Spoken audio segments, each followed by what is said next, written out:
Good evening, everyone. It's a very great pleasure to welcome you all here to the Great Hall at King's College, London, for the third annual Rumble Fund Lecture. This is a joint production between the Centre for Hellenic Studies and the Department of Classics here at King's and the Institute of Classical Studies at the University of London. My name is Roderick Beaton. I'm Director of the Centre for Hellenic Studies, and I'd like just to say a few words of welcome before we start. The Jamie Rumble Memorial Fund was set up in 2013 thanks to a major donation by a former student in classical archaeology here at King's. And it's made possible two rather wonderful and new initiatives. One of these is this and the annual lecture, of which tonight's is the third. And the other is an entirely expenses-paid trip for a group of undergraduates and MA students in the Department of Classics to classical lands to look at the classical monuments, escorted by members of staff and fully integrated into the assessed coursework that they do as part of their degree. These are both wonderful things for which we're enormously grateful. The organisation, the implementation of these new things at King's is very much down to the work of one individual, my colleague Michael Squire, and I think it's therefore entirely appropriate that Michael should be the one to introduce our distinguished lecturer this evening, Professor Whitney Davis. But just before he does so, allow me to say a few words of introduction about Michael himself. Michael Squire is reader in classical art. His interests cover the whole field of Greco-Roman visual culture, representations of the body in Greek and Roman art. And as recently as 2011, he managed a rare feat of actually publishing 2 books in the same year, indeed by the same university press, on completely different topics, and both of which were widely and admiringly reviewed. One was The Art of the Body, Antiquity and Its Legacy. The other, The Iliad in a Nutshell, sort of condensing the Iliad to the visualizing epic on the Tabulae Iliacae. And finally, before I hand over, I would like to I take this moment to draw attention to the glossy documents on each chair, the annual newsletter of the Centre for Hellenic Studies speaks for itself, but there is also a flyer announcing our next big event between the Centre and the Department of Classics. This will take place on the 8th to 10th of June. This is an international conference, a collaboration, as we so much like to do here at King's, a collaboration with the University of Cologne in Germany and the New School for Social Research in New York. And you guessed it, that too is the inspiration of Michael Squire, who is the organizer, and indeed we will be welcoming tonight's speaker, Whitney Davis, also back to King's on that occasion. So with that, I'd like to hand over to Michael Squire to introduce the speaker.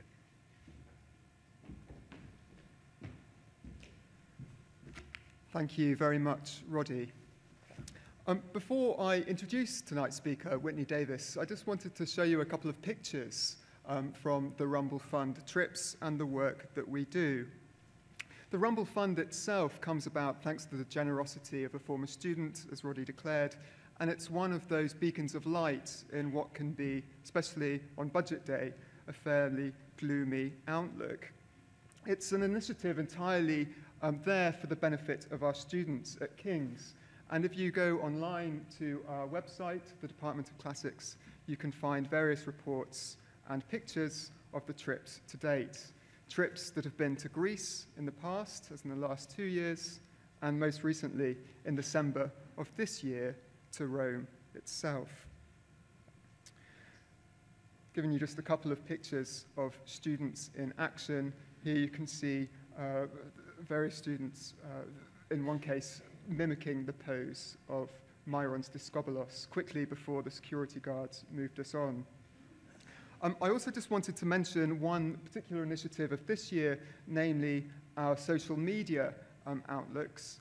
And if you go to the hashtag #KCLRumbleRome, you can see our very own students' memories and captions of the things that they saw in Rome, and indeed, if you go to the website, you can find student reports of their trip. One of the things we also did this year is to introduce a competition, both for photography and for a report on the trip. And it's a very great pleasure to congratulate Emily Neal and Pippa Leon for winning that competition this year. Well, the Rumble Fund itself comes about thanks to this particular donation. It's a donation by an anonymous former student, but it's named after a close friend, namely Jamie Rumble. Jamie didn't study at King's, nor did he study classics, but he was passionate about education for all and about accessibility in higher education. Sadly, Jamie's own life was cut short at the tender age of 26 in 1995, and he's no longer here to see the work that we do. But we at King's are very proud of that legacy, and we hope that he would have been as well. I also just wanted to thank not only our donor, but our colleagues at Plurimi Capital who manage this donation for us and do so on a pro bono arrangement. And we're very grateful, especially to Oliver Ingram, for managing that for us. Well, the other remit of what I need to do tonight is to introduce our speaker, namely Professor Whitney Davis. The Rumble Fund has two main tasks. First of all, to organise specially arranged trips for our students, but secondly, to organise one annual lecture per year intended for the broader public. And it's a great opportunity to welcome so many of you through our doors here at King's. Our 2016 lecturer, Whitney Davis, in one sense, needs no introduction. He's one of the most celebrated art historians of our age, and equally famous in the history of aesthetics and in the history of sexuality. He comes to us from the University of Berkeley in California, where he's George C. and Helen N. Pardee Professor in the History and Theory of Ancient and Modern Art, a title which itself reflects his broad-ranging interests. But Whitney has also held all manner of other posts besides, at Harvard and Northwestern universities in the States, for example, but also visiting professorships and fellowships at, among other places, the National Gallery of Art in Washington, Chicago, Munich, and just next door at the Courtauld. For the past 3 years, Whitney has also led a double life as visiting professor of art history and the history of art at the University of York, where in his spare time, he also directs both the Research School of Sculpture Studies and is director of the York Summer Theory Institute in the History of Art. Whitney's long list of publications is no less wide-ranging. After studying as both an undergraduate and as a PhD student at Harvard, Whitney started out as a specialist in the visual culture of ancient Egypt, as well as its interactions with ancient Greek art in particular, something reflected in his early books like The Canonical Tradition in Ancient Egyptian Art, 1989, and Masking the Blow, the scene of representation in late prehistoric Egyptian art, 1992. Egyptian and indeed classical art remains one of his foremost interests, and therefore it's particularly apposite that we'll be welcoming back at that conference that Roddy mentioned on the art of Hegel's aesthetics in June. Unlike so many specialists in ancient art, however, Whitney's work has come to encompass all manner of other fields besides, and indeed has gone into the much wider field of art history, encompassing a dizzying range of topics and theoretical strands. Leaving aside the countless journal articles, and I notice we're just one short of the magic 100, I did think here of his award-winning books on, for example, A General Theory of Visual Culture in 2011, and his 2010 volume on queer beauty, sexuality, and aesthetics, From Winckelmann to Freud and Beyond. Whitney has in fact authored no less than 7 books and edited 3 collections, including a 6-volume 2004 Encyclopedia of Aesthetics published by Oxford University Press, and other monographs lie waiting in the wings. I think here especially of his forthcoming Princeton University Press title, Visuality and Virtuality, a historical phenomenology of images and pictures, which will be hitting the shelves early in 2017. In all of this, what's so characteristic about Whitney's work is its unique combination of intellectual agility and its cross-disciplinary curiosity. A curiosity that brings together so many different sorts and fields of strands comparative art history, the history and historiography of aesthetics, psychoanalysis, post-colonialism, ideas of modernism, and indeed the dialectic with the ancient. And tonight's lecture on queering classical art promises to be a case in point, an example of just how wide-ranging Whitney's interests and research really is. So Whitney, without further ado, on behalf of anyone, thank you very much for being the 2016 Rumble Fund Memorial Lecturer, and we hugely look forward to your lecture tonight.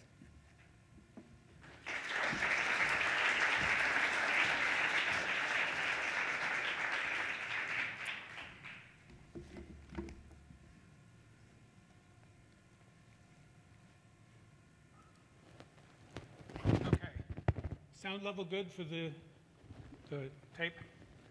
Thank you very much, Michael, for that very generous and detailed introduction. I learned a few things about myself I didn't even know about, which is terrific. Thank you so much.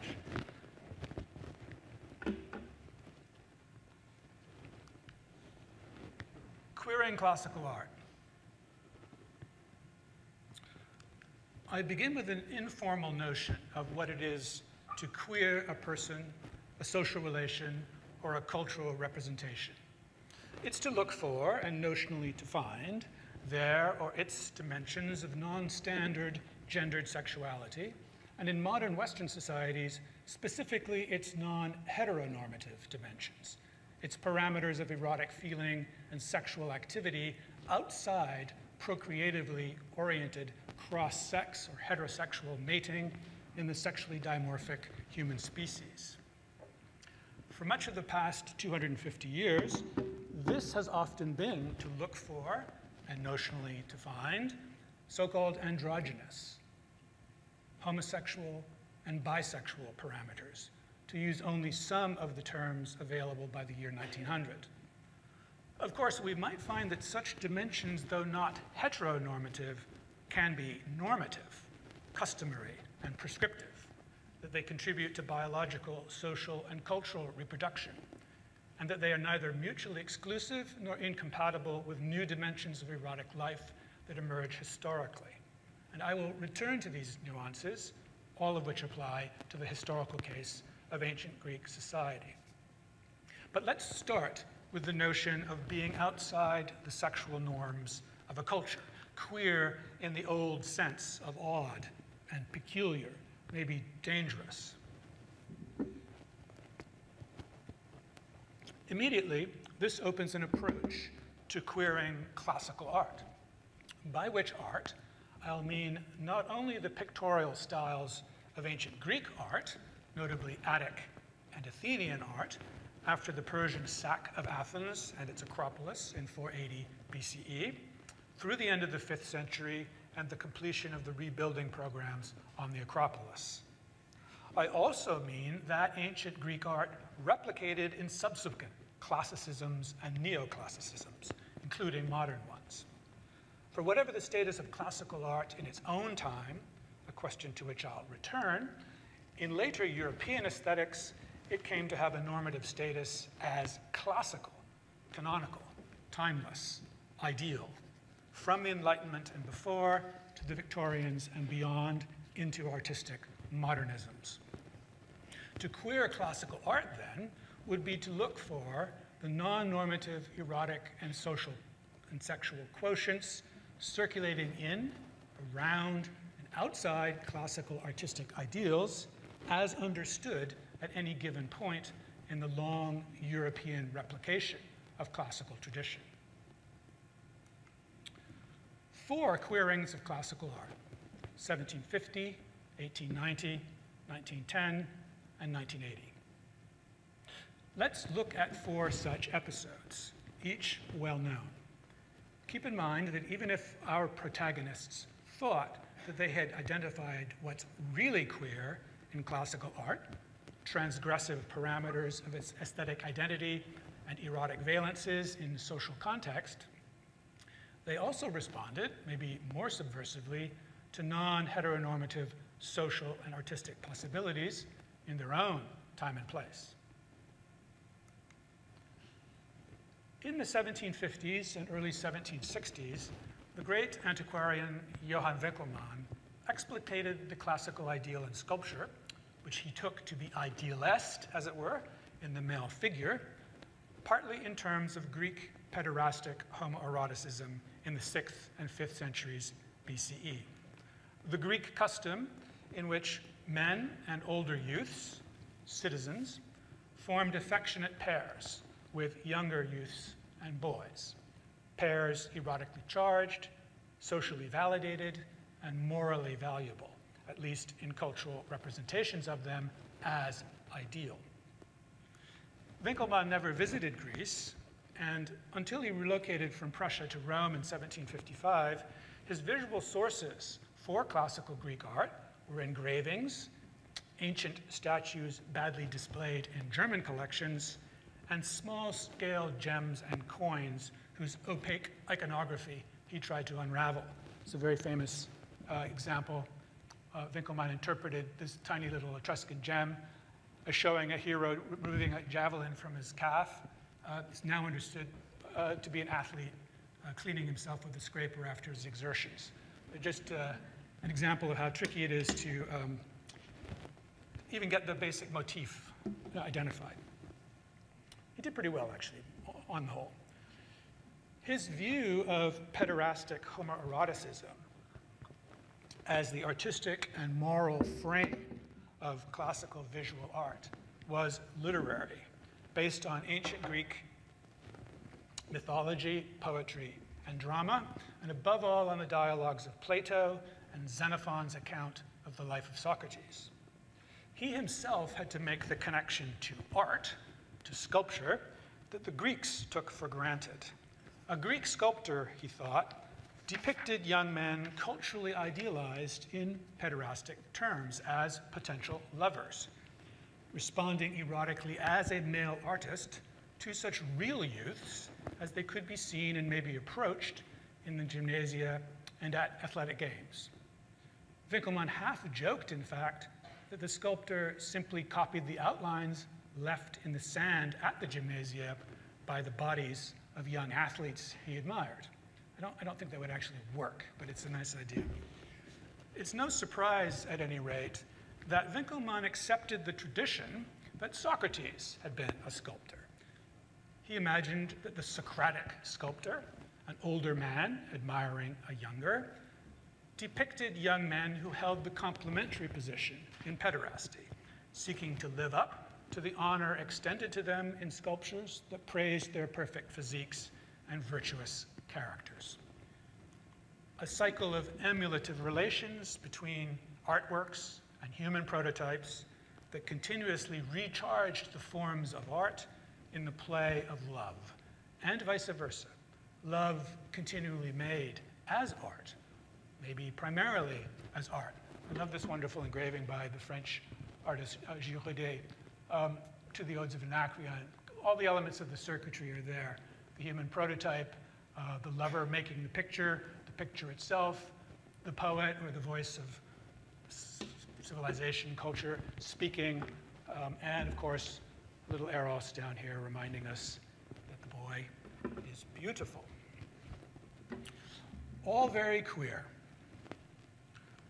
For if classical art could be admired in Winckelmann's day as supreme, an appraisal helped along by his rapturous descriptions of it, Greek love could not, insofar as it contravened Judeo-Christian prohibitions on sodomy. Winckelmann and his successors, such as the Victorian art writers John Addington Symonds and Walter Pater, tiptoed around this question, fascinated and frightened by what Symonds called the problem in Greek ethics. Did the male friends do it or not? Hopefully not, or not too much, or only in failing to live up to their ideals. Mostly, Winckelmann and Symonds were content to deflect the question. They let statues of beautiful youths relay the ideal decoupled from the corporeal acts, substituting statue for youth. Winckelmann's faun, a 5th century head of an athlete in his own possession, worked or reworked as the horned creature of myth that he said he could kiss as my Ganymede before the very eyes of the saints in Rome. And Symonds's ecstatic encounter with this statue in the Vatican, presumably visited by the Rumbleites last trip, this statue is the very type of lads he'd ogled on the streets of Bristol and the downs of Clifton, hard by his family home. This pagan art could revitalize modern art. It was revitalizing it in contemporary art admired by Pater and Symonds, such as Symonds's friend, the painter Edward Clifford's saintly haughties, young Father Damien, for example.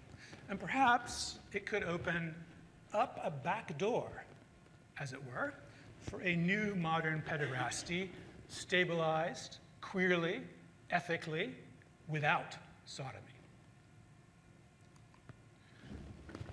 Winckelmann took it for granted that Greek sculpture was made for male beholders, beholders attuned as much to the sexiness of the male body as to the female. Indeed, same-sex attraction was the very medium of Greek art, its aesthetic matrix. But such attractions are not limited to male artists and male beholders. Probably not then, certainly not now. In the 1890s, the British art critic Vernon Lee, lifelong friend of the American painter John Singer Sargent, queered Winckelmann, queering classical art.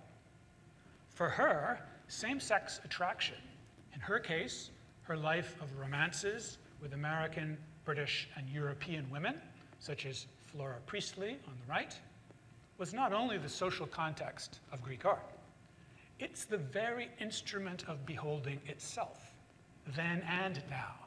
What we do when we respond to art, making explicit as a theory of art what Winckelmann had simply enacted in his own person when writing so intimately about ancient sculpture.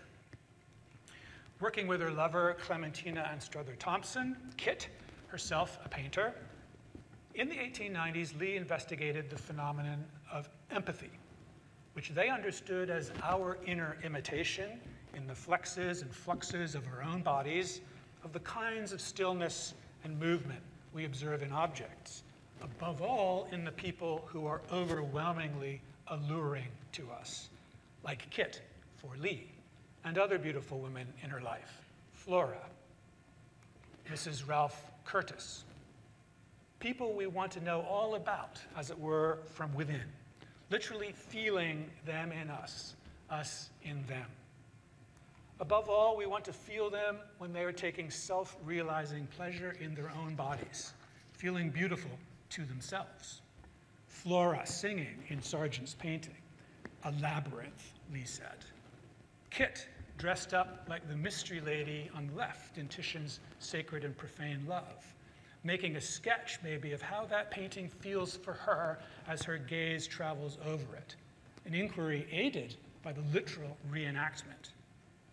And Kit, statuesque, as if feeling herself, I think, into a statue like the Athena Lemnia by Phidias, a copy of which Kit and Lee argued had been restored incorrectly.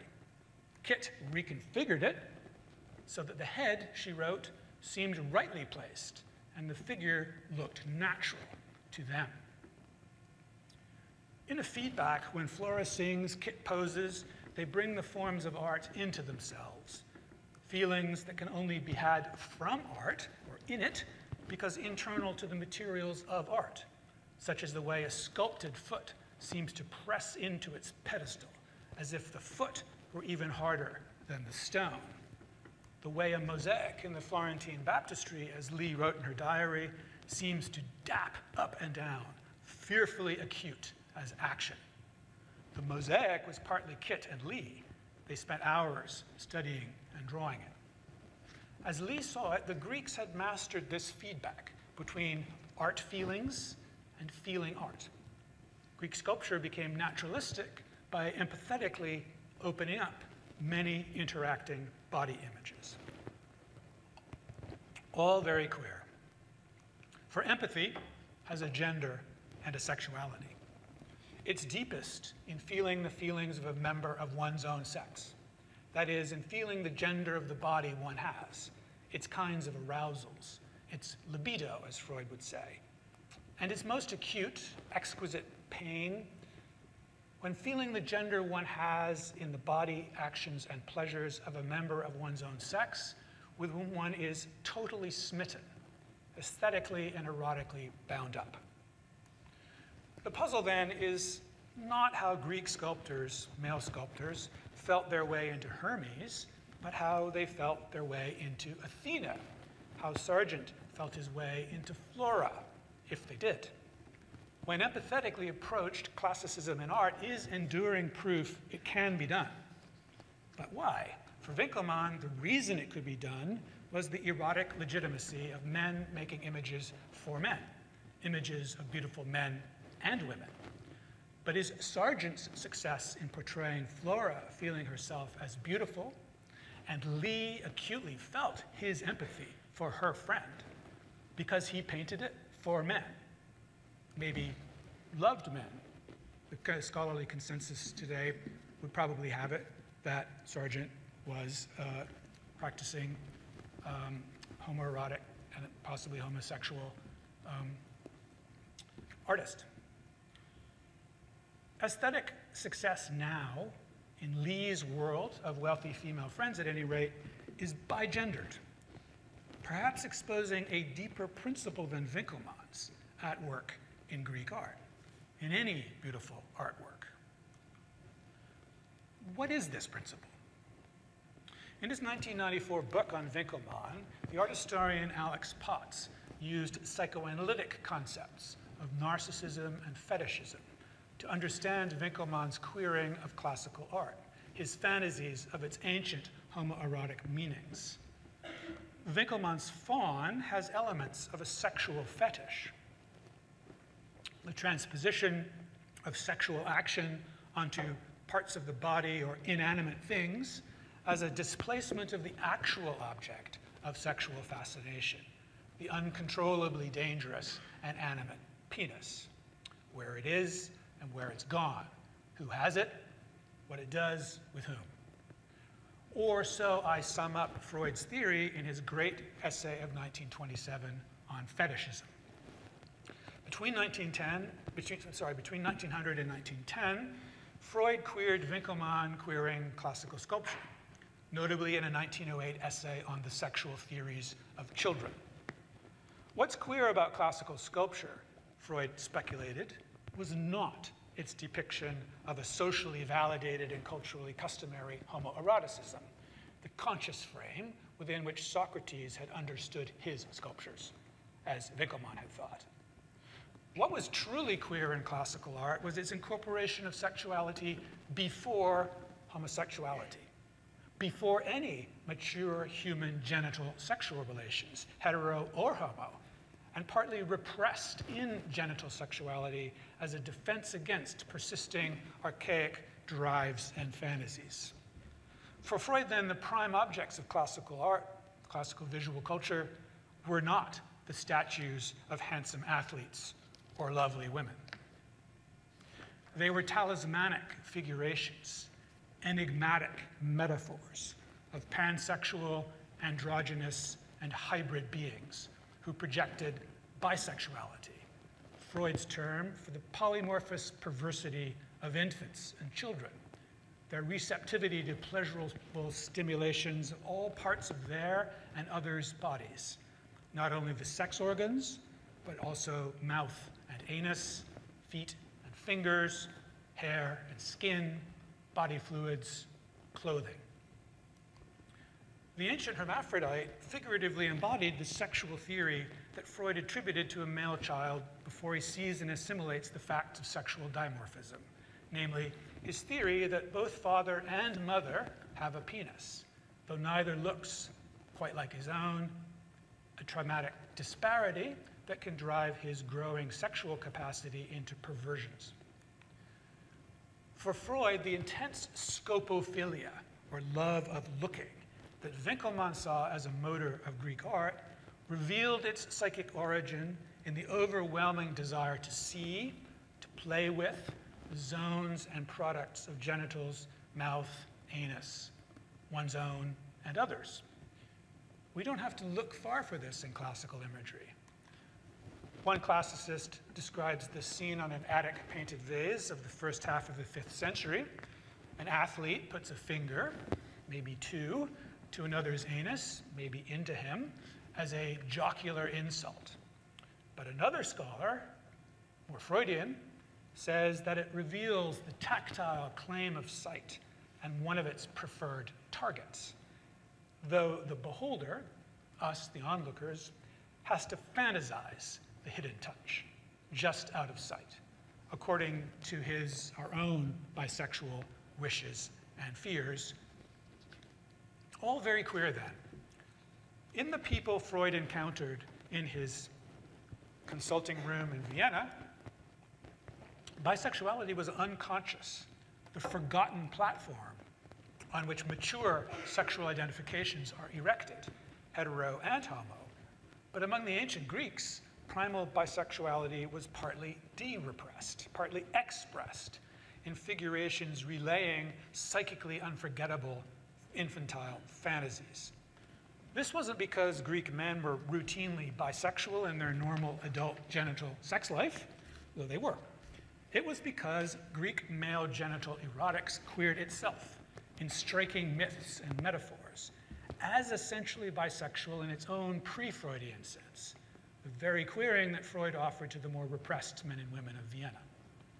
And it could queer itself in this way, in open operations of public culture, because its religious, ritual, and philosophical traditions recognized psyche, eros, and desire as cathexis, as the psychic binding of libidinal energies to erotic forms that culturally include, indeed require, genital and non-genital sexual feeling, hetero and homo, as psychically enlivening enactments of the plenitude of bisexuality.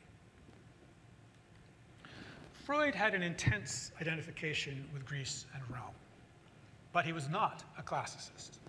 And ancient Greek, despite its subtle terms for psyche and eros, didn't name homosexuality, a fake Greek modern word, though in certain contexts it depicted same-sex sex play and lovemaking of certain kinds. Indeed, the modern concept of homosexuality is mostly latent and normally neurotic, but not pathological, is essentially Freudian.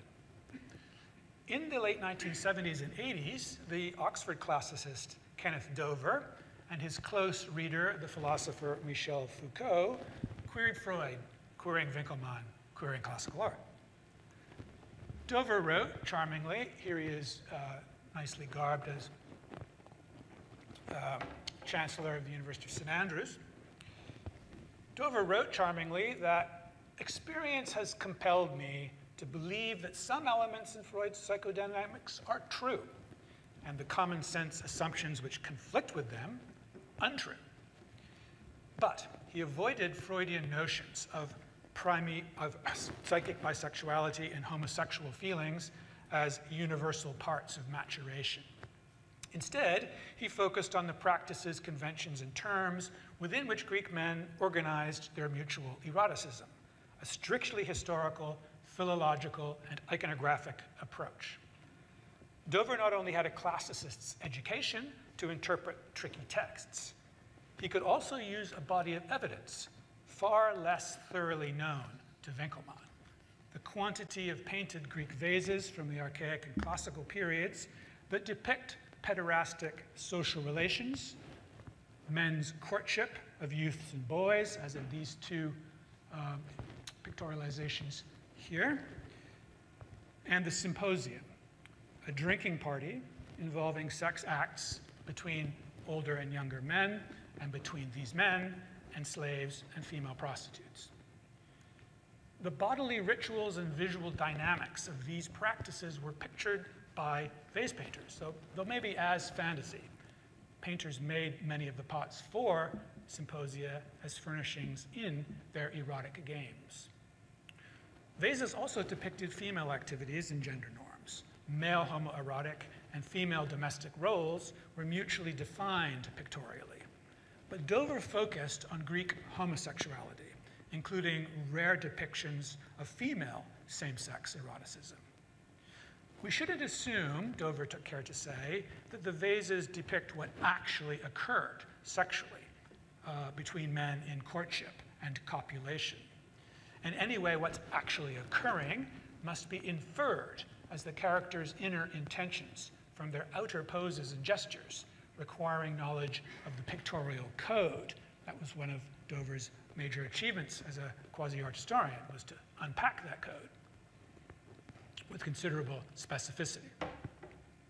But the paintings do frame a comparison within Greek culture itself for the sculpted figurations of idealized youths. Dover affirmed that this youth exemplified one normative pole of the pederastic equation, namely that he exhibit modesty and restraint, even disinterest, throughout his older lover's courtings, who for his part, despite releasing his desire in the complement of an erection, should respect the youth's honor and reserve. All regardless of any sexual consummations, which Dover thought, and this has been a point very much debated, Dover thought consummations prohibited oral and anal penetration between men of equal status as citizens.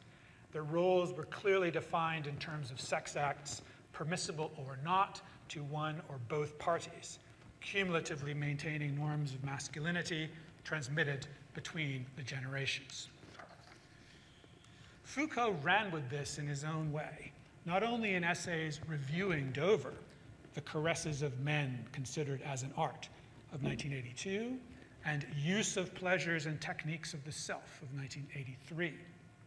It also drove the big question he asked in all his work on sexuality: do we truly need a true sex? For Foucault, Dover's parsing of the roles and acts of Greek homosexuality helps enable us to displace the stereotype of homosexuality as a fixed identity, especially as a biological inversion of male and female gender. In interpreting the Greek art of men caressing men, Foucault ran quite far. Dover's iconography of highly coded Greek homoeroticism became Foucault's utopia of sexuality as free play of all sexual codings, or more exactly, of conforming to any coding or opting out, sheerly for the pleasures of binding and unbinding oneself in the laboratory of sexuality, such as the gay sex clubs he loved in San Francisco. Toward the end of his life, Foucault criticized gay culture, routinized and commodified, for excluding many queer formations. Indeed, being gay, he said, was obsolete, at least for him. Experimentally, he imagined same-sex friendship love as a pseudo-pederastic relationship. His question for a post-gay same-sex erotics was not its ethical desirability as such, but its representational realization, its art. Referring in 1981 to two men of considerably different age, he asked, what code will they be able to communicate in? They must deal with each other without anything which assures them of the meaning of their movement toward each other. They must invent a relation from A to Z, a friendship, the sum of everything which is able to give them pleasure together. Does classical Greek art offer anything for this A to Z, my A to Z, beyond the general truth that any erotic movement toward each other always builds a communicative code, forming its own art of itself? I think it does. Classical art as queering. Now I must deal with an issue I've ducked. Pederastic homoeroticism was a normal sexuality in Greek society in the Archaic and Classical periods, the keystone in maintaining patriarchal Greek masculinity, whether aristocratic in the Archaic period or ostensibly democratic in Berkeley and Athens. Certainly, it was the homosocial arena, to use Yves Sedgwick's category, the homosocial arena of exploitations and degradations of women, slaves, and foreigners. The poor boy on this cup on the left is likely a slave, doing his tired, droopy best to shimmy for a couple of hotties who are more interested in one another in their drinking game. And the role of women at symposia was even more abject.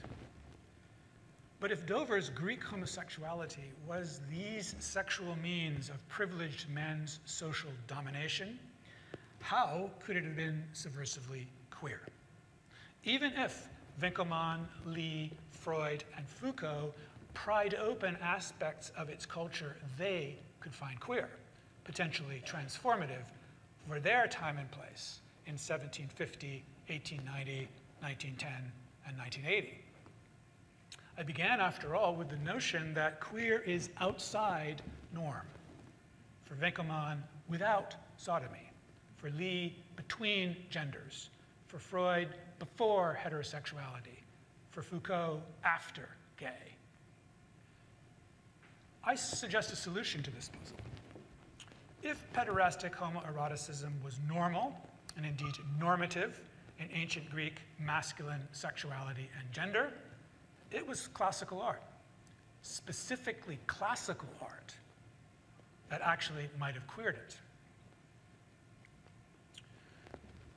This famous marble statue, 2/3 life-size and once fully painted, was found in 2 fragments on the Acropolis, the torso in 1865 and the head in 1888. It was not found, however, in the litter of the Persian destruction.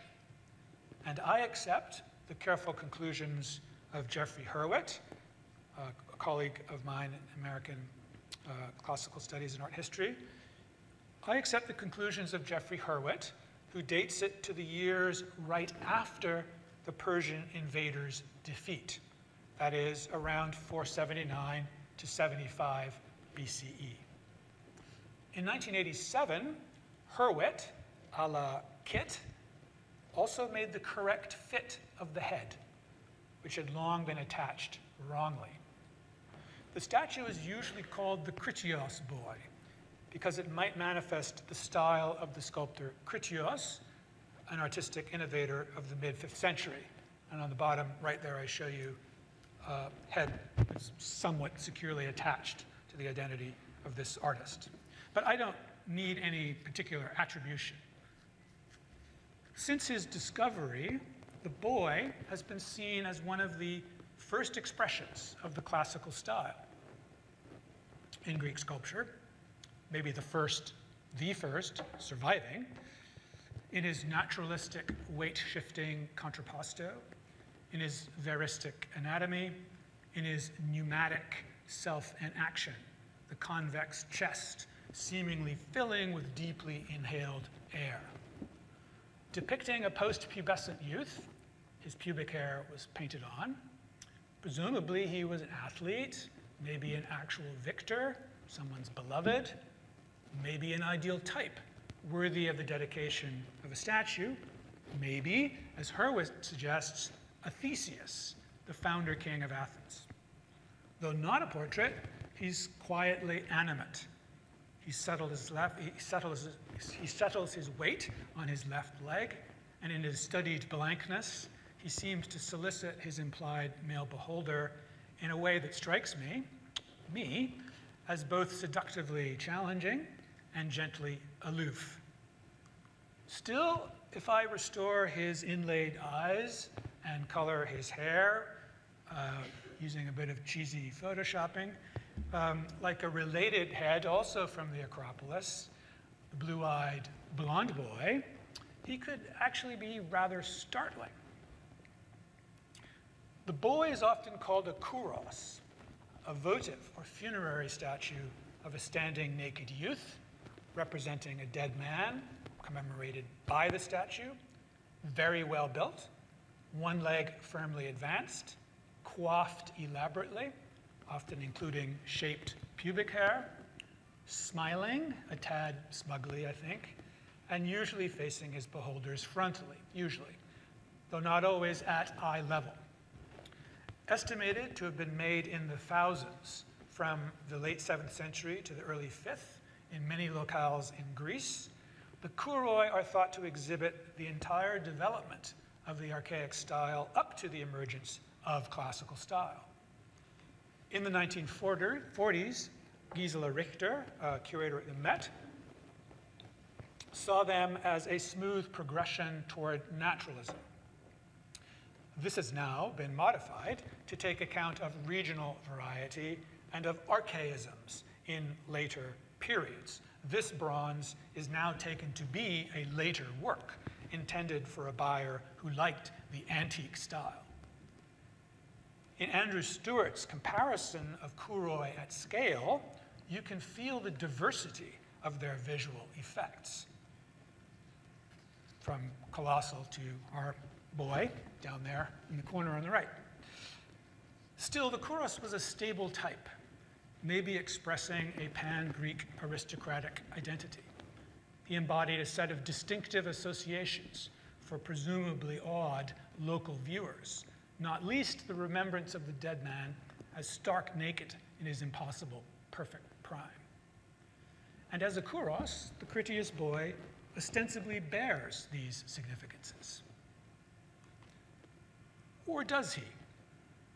As arguably the last of the kouroi, as Richard Neer has put it in his 2010 book on the emergence of the classical style in Greek sculpture, Richter relegated him to her epilogue, and an adult male beholder encountering him on the Acropolis in 475, a beholder who had matured socially and sexually before the Persian Wars, who was familiar with kouroi, though the 5 kouroi already on the Acropolis had been knocked down by the Persians, and who had assimilated the forms and norms canonized by these ubiquitous proclamations of Greek supermasculinity.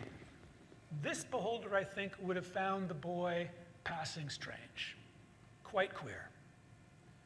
Some earlier kouroi exhibit some of his features, but his overall uniqueness is agreed. For one thing, he's small, fully restored about 4'1", maybe real boy-sized, but smaller than pubescent boys of 15 and up. For another, resetting his head in 1987, I show you the 1960s vintage restoration and comparing it to Hurwitz's 87 rectification. Resetting his head in 1987 showed that he turns his head more to the right than thought before and tilts it downward, though he also lifts his blue eyes, if they were blue, widening them in a gaze directed a few degrees left of the beholder, if we assume that his base put him at eye level. He likely stood on a base like these for statues of victors at Olympia. Or maybe he's meeting our eyes, despite turning his face and body slightly away. The torsion carries down his spine, lifting his left butt cheek higher than his right. His left thigh inclines forward, while his right remains upright. But his left foot does not advance in the firm, striding pose of kouroi. Hurwitz's reconstruction shows that his feet angled outward, left foot only centimeters ahead of right. Finally, though both hands hang down to his hips, his left arm pulls back more at the elbow than his right. He's arching his back, even drawing back. A shrug of the left shoulder is almost visible. Despite his curvy contours, he's not fully relaxed, regardless of what's said of contrapposto and Sir John Boardman's remark that the boy is like a sigh of relief for the history of art. He shifts under implied watchful eyes, which activate him, excited but not wholly comfortable, lacking full certainty of his final physical direction and moral disposition. Here, we're not awestruck admirers of a giant phallus, the spectacle of the earlier Kouroi. Almost pornographic, Near writes, for the Kouros is as close as the pre-modern world could come to the dirty photograph's combination of deathly stillness and total display. The boy seems to present a more self-divided being, a being in uncompleted integrations and interactions with himself and another. Not superpower porn, absolute sex plus death. Rather, or in addition, a figure of love. As Near nicely puts it, the boy seems to exemplify a new way of yielding to himself and to a beholder. I'm not classicist enough to explain this transformation in terms of a post-Persian War recalibration of fading, archaic male homoerotics. Explain, say, in terms of new social participants, changing male enfranchisements, an incipient democratic ethos, maybe an artistic instinct to reconfigure masculinity outside the formal terms of frontality. Explanation, no. But I suspect that after 480, the decorum of male same-sex courtship was becoming less aggressive, bipartite, and hierarchical, whether this was cause or consequence or both of a new naturalism in figurations of male erotic connection. For one thing, the spectators, as they're usually called, who interact with archaic courting couples, these characters framing the couple in the center and participate in one way or the other in stage managing what's going on, I suppose. These spectators, a kind of chorus, if you like, became less needed in classical narratives. Maybe male same-sex initiation was becoming more private, less about intergenerational transmission of male power, more diversified in its erotic expressions. Certainly, beardless youths are increasingly shown to court one another and to have queerish sex outside the established pederastic couple.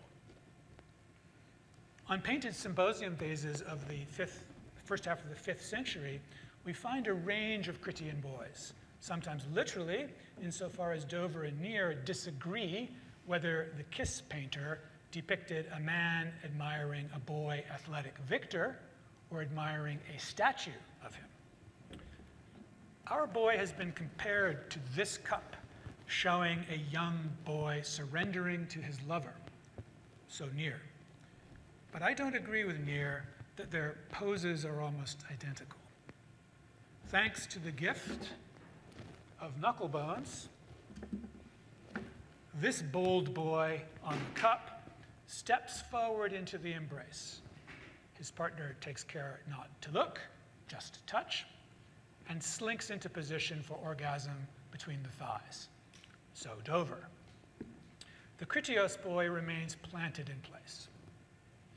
A cup painted by Macron might be closer, though the witty rebus of the touch, yet more tactile searching, couldn't be granted to our sculpted boy.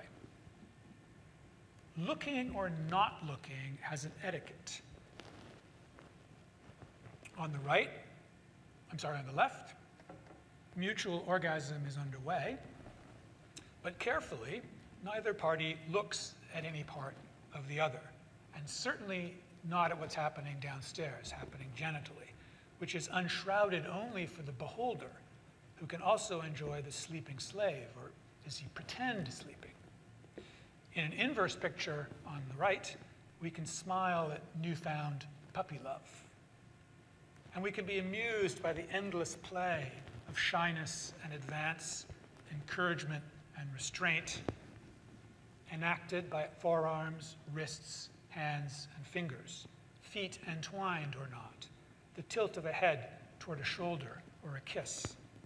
And by the always reliable strategy, I think that's what they're doing here, of complimenting your friend's hairdo. Flattery gets you somewhere.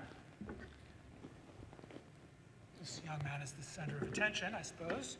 But beware a rival who's faster off the mark.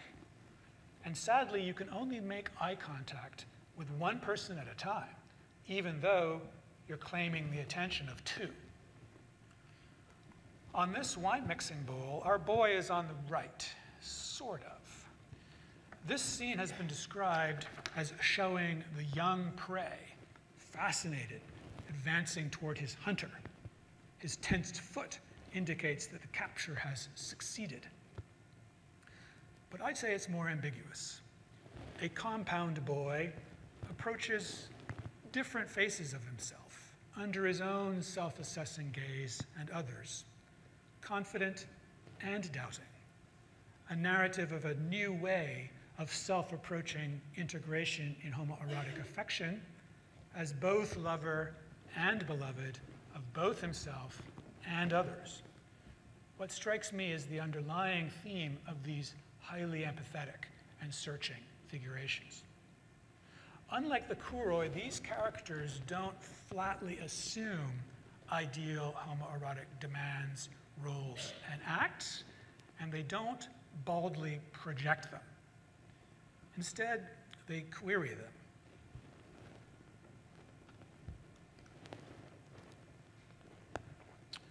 By visibility. I've given you a history, probably feeble, suggesting the boy as a queering of existing pictorial codes of Greek pederastic homoeroticism.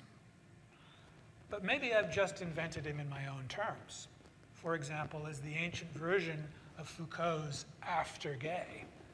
Though in Foucault's case, in my own case, the issue isn't deconstructing intergenerational eroticism, but reconstructing it, despite straight and gay cultures that still today find it odd. Not surprising. Since I first encountered them as a teenager, I've been bound up with ancient Greek representations of homoerotic attraction, affection, love, and sex. In full awareness of their proclamation of norms few could accept today.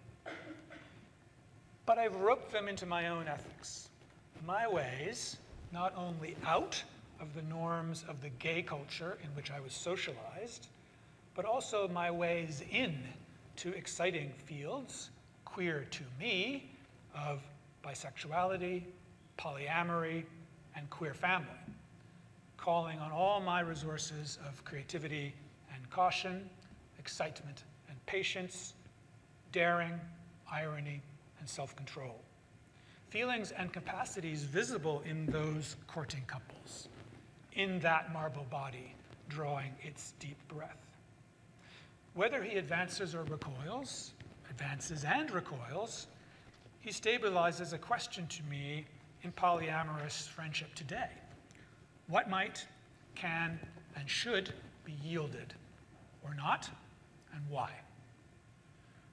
The question ethically can never not be intersubjective, a joint adventure of friends. Perhaps I've simply come up with my own image of classical art, what I want it to be in prime objects like the boy. I'm not a classicist.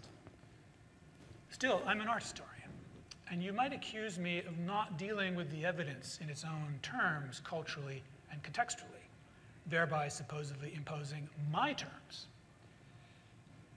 I worry about that, but not much. We don't read Winckelmann, Lee, Freud, and Foucault to decide whether they were right about the meaning of Greek art. In fact, the Critios boy is the very proof, a demonstration why we don't and shouldn't, never have. Even when the boy was made 2,500 years ago, ostensibly to mean something definite at the time, he probably didn't. All pictures emerge in the historical field of what elsewhere I've called by visibility. The self-evident fact that pictures produced in a visual culture long ago remain visible to me, to anyone who can see them, in new conditions. And even though I make associations to them, their makers did not. That's truism. For no picture anywhere is outside by visibility, even in its own time and place, especially in its own time and place. When the sculptor of the boy reimagined the erotics of Kuroi, he worked bivisibly, collating ambiguous forms and associations that overlapped only partly with existing networks, only partly right in his world of supposed meaning. In 475, the boy was just as opaque for seeing in transparent terms, supposedly his own terms, as he is now. In a sense, more so, insofar as his beholders in 475 could have had no idea of his progeny in the flourishing of so-called classical naturalism in the next 50 years in the Hellenic world, the next 500 years, 2000. It is we who can see that he queered his visual culture. For them, he might have been just plain queer. And when we see this, we must see him as somewhat unnatural to them, despite decades of our histories of classical naturalism in art. That art for us. Compared to the thousands of Kuroi, and still awaiting his classical descendants, it wouldn't really look like or be like much of anything at all. More exactly, he'd only look like, be like himself, indivisibly bivisible. And that's my very definition of queer visibility. Thank you very much for your attention.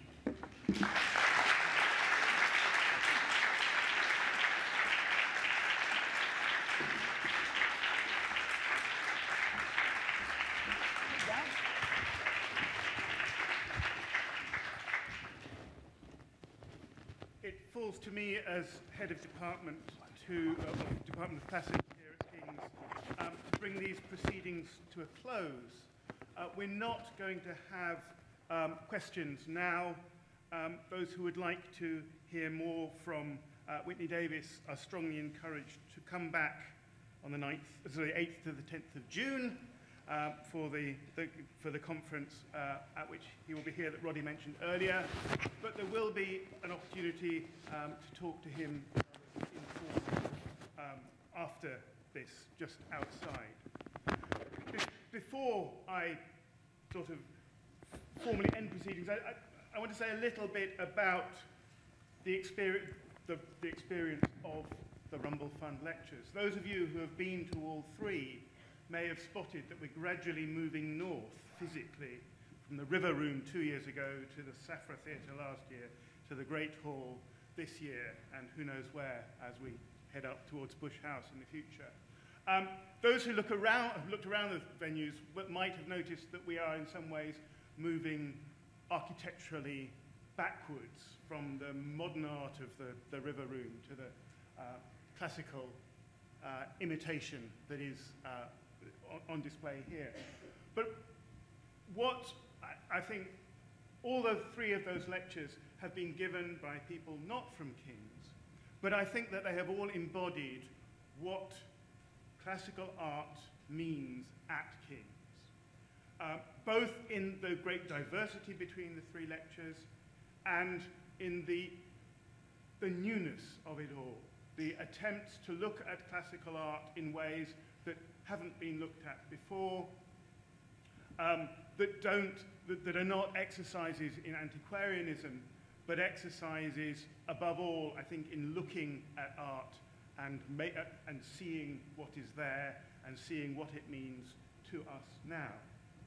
And what I think that Whitney Davis has brought is something else which we greatly value in the Department of Classics and the Centre of Hellenic Studies at King's, which is an emphasis on the reception of the classical world, how the classical world is received. So we've had a brilliant discussion that has looked in incredible detail, in incredible concentration at a single sculpture, but has placed it in a series of contexts in the way that it has been looked at in the past, the way that it's been thought about, the way it's been understood in relation to other works in the past. But at the end, new ways in looking at it, sort of thinking about how radical we can see what, when I was an undergraduate, was simply a rather inevitable and undramatic move from the statue on the left to the statue on the right. So understanding art in its whole historical context, how it was received and how it is received. This has been a sort of brilliant display of that. And I say this is what we at King's value most, or value much, about how to study the ancient world. It's the diversity of ways of looking at it. So, having said that, I simply want to thank Whitney, or invite you to thank Whitney Davis once more, and then to move through the doors at the back, where I hope awaiting you will be refreshments of various kinds and the opportunity to look at, well, more pseudo-classical, received classical sculpture, and to look at each other and to make what you think of all that is out there. So if we could thank Whitney Davis once more and then move on.